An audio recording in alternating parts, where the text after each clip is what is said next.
Down the winding roadway came the thunder of hoofbeats. As the two horsemen approached through the deepening twilight, a sobbing Negro woman peered timidly through the doorway of the old Southern manor house.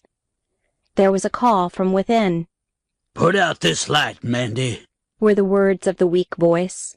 "Hurry, Mandy. Maybe it's the Markhams coming back." "Yes, Colonel. Yes, sir." She obediently retreated, and the dim light within was suddenly extinguished. The two riders turned in from the thoroughfare, speeding past the half-swung gate up the drive toward the broad portico. The foremost slid from his saddle before his horse had come to a stop. "Hold her, Rusty." And then he leaped up the steps to dash into the dark entry. "Who is it? Stop!" There was no weakness of spirit in the tremulous tones from the room within. Dad, I've come." "Oh, my boy, you're just in time." And the speech ended in a sigh which sent a thrill of horror through the newcomer. "Just in time." "Lord be praised, Marsa Warren," sobbed the negress as she sank to her knees before the table, where she fumbled with the lamp. "Light the lamp. Why, it's Mandy." And the young man ran a nervous hand across his forehead as the wick caught the flame. "Dad, what's the trouble? Where's Mother? Why were the lights all out?" In the corner of the room, on an antique settle, was stretched the form of old Colonel Jarvis of Meadow Green. "It's the end, Warren. I stood off Yankee charges and artillery, but a sneaking hound from the hills has put the finish on it all, and sent it in a bullet through my back, without giving me the chance to fight back, as the Yanks did." Warren Jarvis dropped to his knees beside his father. His pleasant, youthful face was drawn to mummy-like wanness. His eyes glowed with curious intensity as they devoured the beloved features of the old man. The rays from the oil lamp cast a melancholy glow over the furniture of a bygone society. In this characteristic parlor of an old Southern mansion, but their effect upon the ghastly features of Colonel Henderson Jarvis presaged only too well the tragedy which was to come. The aged man raised a weak arm to encircle the shoulders of his son. His eyes closed in exhaustion, and for a full moment the lips moved without the emanation of a word. Warren Jarvis turned toward the panic-stricken Mandy. "Quick! What is the trouble? Where's Mother? Speak up, Mandy. I've come all the way from New York in answer to Father's telegram.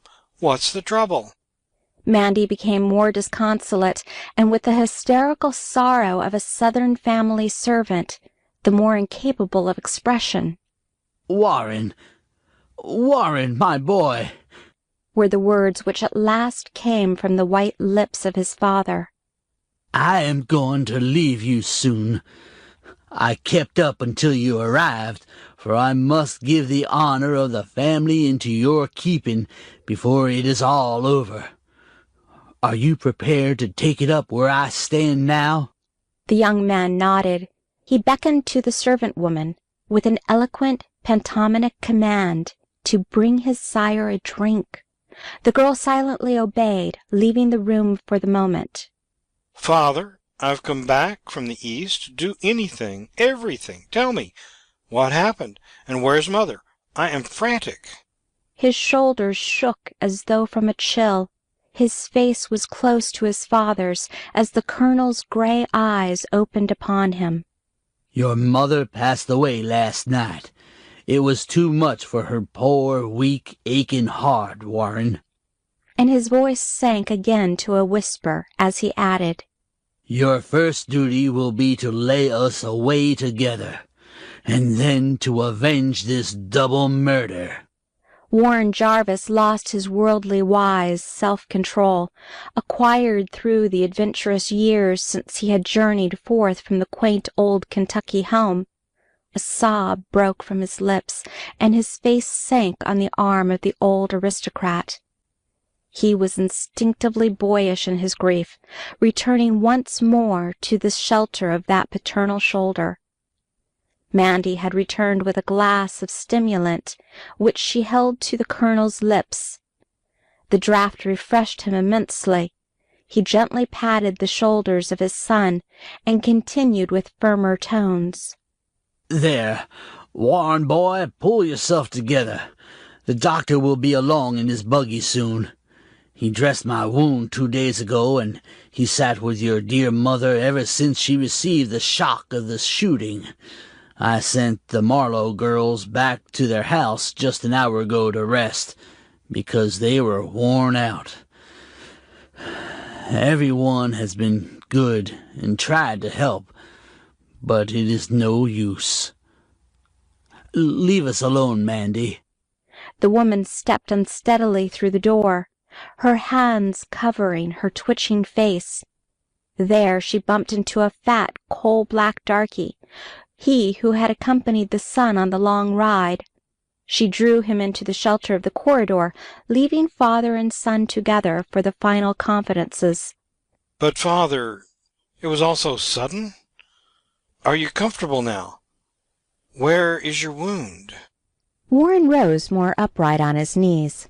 He now observed the swathings about the elder's breast, beneath the crumpled, soft shirt. He caressed the shattered frame with affectionate simplicity.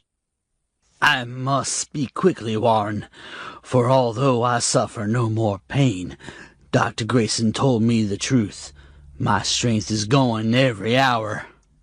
Your mother had been in poor health, and I had ridden down to the village to see the doctor for a tonic for her. On the way out again, I passed Henley's pool room, where the cheap gamblers are still running their crooked betting on the Louisville and Lexington races. Jim Markham crossed from the front of the saloon, and I had to rein in quickly to keep from running him down. He looked up at me with his hand on his hip. 'Trying the same old trick on me that you did with my brother Ed?' he called. I had nothing to say to Jim Markham. You know, Warren, that old feud was over these 30 years as far as I was concerned. I looked him in the eye, and he dropped his gaze like a wolf which daren't stare back at you. Then I rode on. As I turned the corner past the little church, I heard a shot and tumbled forward in the saddle." Warren's hands clenched until the nails cut his palms. "The cowardly hound," he muttered. "Just as my father was shot by Markham's father right after the war, in the back, Warren. The horse knew enough to stop, and I rolled down to the ground. Dr. Grayson ran down the street, carried me into the church vestibule, and dressed my back. They wanted to keep me in the parson's house, but I told them to bring me on home, for I wanted to be near your mother. It was a mistake, a grave mistake, for when they brought me back in the doctor's buggy and called her to the portico, she fainted and never regained consciousness. That's all, Warren. The end came last night for her. Tonight I will join her." He opened his eyes with ghastly intensity of expression. Then, to the surprise of the younger man, he half raised himself on his elbow. "Warren!" And the tones were almost shrill. "You must get Jim Markham, if it's the last act of your life. He broke the feud law when he killed a woman, as he did with the death of your mother. My dying command is that you end this old fight between our families. He is the last of his line, and you the last of yours. The feud began nearly 80 years ago. It is a different world then in that old Kentucky. I have tried to live upright, God-fearing, and had supposed that time would efface the old hatred. At least I ignored it. But Jim Markham never forgot that your Uncle Warren had killed his father in that stand-up battle in the old tobacco warehouse. It is the curse of the bluegrass state, this feud law. But you must carry out the vengeance, Warren. When you scotch that snake, there will be no more. Didn't they try to get Markham, Dad? Asked Warren slowly, trying to realize it all. No, he disappeared, helped by some of those touts and gamblers. They say he has gone to the mountains, but you follow him after I... He sank back again, groaning. God bless you, boy. When you end this bitter debt, you will have done everything in the world I ever wanted. What a fine son you have been through all the years. Warren rose to his feet, and with hands clasped tensely behind him walked to the window. He heard a sound of buggy wheels and the trotting of a horse. It neared the house. It must be the doctor, Dad. I'm glad he is here again. He turned about to look at the clear-cut face. He was horror-stricken. The eyes were closed. The hand had dropped limply, and already the fine, firm mouth had opened weakly, with a piteous weakness. He rushed forward, dropping again by the side of the couch. A step behind him did not interrupt the soft pleadings of the tearful voice. Dad, won't you speak to me? You must hold out. The doctor has come. Dad, old Daddy mine, speak. The eyes opened, but there was no expression in them. The mouth closed convulsively, and as he leaned close, he heard the last message. God bless you, boy. Take care of yourself. Warren's face was buried on the bosom as it ceased to breathe. A kindly touch on his shoulder brought him to a knowledge of the doctor's presence. It's so good that you arrived in time, Warren, was the soft-voiced comment. Your father passed away happy, I know. He had held himself to this life by a marvelous willpower until you came. Steady yourself now.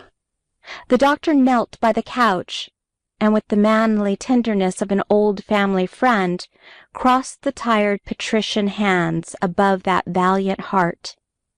Warren Jarvis answered not. He walked toward the window again. He peered out into the great, black, miserable, lonely void, stretching away toward the southeast. In those distant hills beyond his vision, but familiar as the landmarks of his boyhood, he knew the cowardly assassin of his parents was exulting over the cruel success. Not a tear came to his relief. His pleasant face hardened to the rigidity of a stone image. The sinews of his athletic frame thrilled with a new emotion. The feud, hatred, inherited through generations of Kentucky fighters. He would have gladly given his own life for the sublime pleasure of throttling with his bare hands the scoundrel who had wiped out all that was fine and sweet in his life. Behind him, the doctor gave whispered orders to Mandy and two tearful woman neighbors who had quietly slipped into the house. Warren did not notice them in his abstraction. They respected his suffering by leaving the room without a greeting. As he stood there, the soft spring breeze fluttered the curtains of the broad parlor windows, bearing in the fragrance of the vines on the portico outside. It was all so silent and different from the brilliant social life he had left behind in New York. Warren's whole life seemed to flit past him as he stood there now, with the impersonality of a kaleidoscope.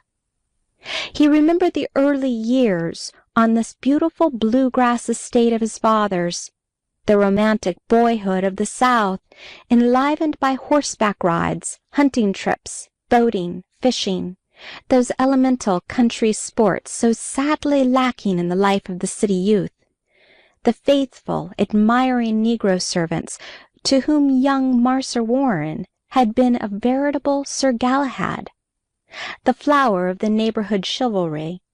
Indeed, in this portion of the States still glows the tradition of the ancient knighthood, the gallantry to women, the reverence for family honor, the bravery of men, the loyalty to neighborhood, commonwealth, and nation.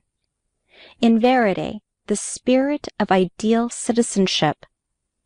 Warren saw once more the gentle face of his mother as she worked in her old-fashioned garden of rosemary, hollyhocks, larkspur, iris, rue. Heard the soft dialect of quaint old ladies gossiping on the broad, shaded portico. Listened again to the laughter of neighboring judges, colonels, majors, his father's old cronies, as they good-naturedly wrangled and bantered over the battles of the war, the merits of their respective thoroughbreds, or the correct manner in which to concoct that nectarian classic of the Southland, the mint julep. To Warren's retrospection came the vision of his departure for the famous college in the East, the joyful vacation times, and finally his decision to seek adventure far, far to the south, in Brazil, Guatemala, Panama, where he had developed his own executive caliber as a commander of men in the great construction work on the Big Ditch. Then came the sorrowful day when he had returned from his travels to behold the ravages of time on his mother's aging face and his father's stooping shoulders. Even the servants were changed, and it had been to keep a closer bond with the dear old estate that he had taken faithful Rusty Snow as his manservant when he went on to New York again to pursue his profession. Warren's mind burrowed in the memories of the feudism of the countryside, the sole blot on its simple yet aristocratic modes. He remembered the fragmentary stories of the ancient Markham-Jarvis quarrel. This had cost the lives of men for 3 generations, and an equity of vengeful settlement based strictly on the Mosaic law of an eye for an eye, a tooth for a tooth. The Markham family fortunes had been dissipated, those of the Jarvis clan ascending, yet still the feud continued until the men of both families had paid for the bitterness with their lives. Now his father had been the last Jarvis to go, after a lull for many years. The sweetness of the old memories was swept by the maelstrom of hate which surged through his heart. As a boy, he hardly knew the meaning of the word. The grim looks of the kinsman, the tear-stained face of his mother, had been little explanation. Little had been said. But now the iron of vengeance had entered his soul, and he turned about suddenly, facing the body of the colonel. Advancing toward the settle, he knelt by the body, even as a knight of old to take his vows. He raised his clenched right hand.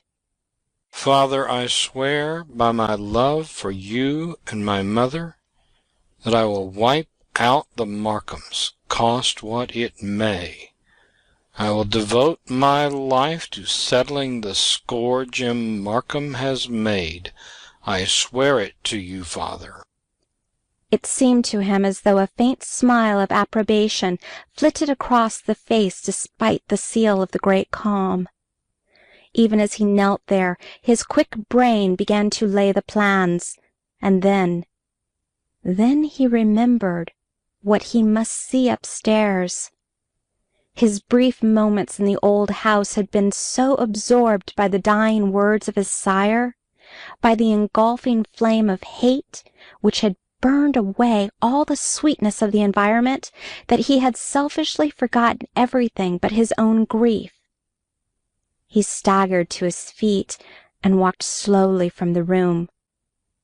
Outside the door, on an old-fashioned chair in the long corridor running from portico to kitchen, he found faithful Rusty, sobbing with his face in his hands. "Oh, Massa Warren! Oh, Massa Warren!" Rusty, call Mandy, was the simple answer.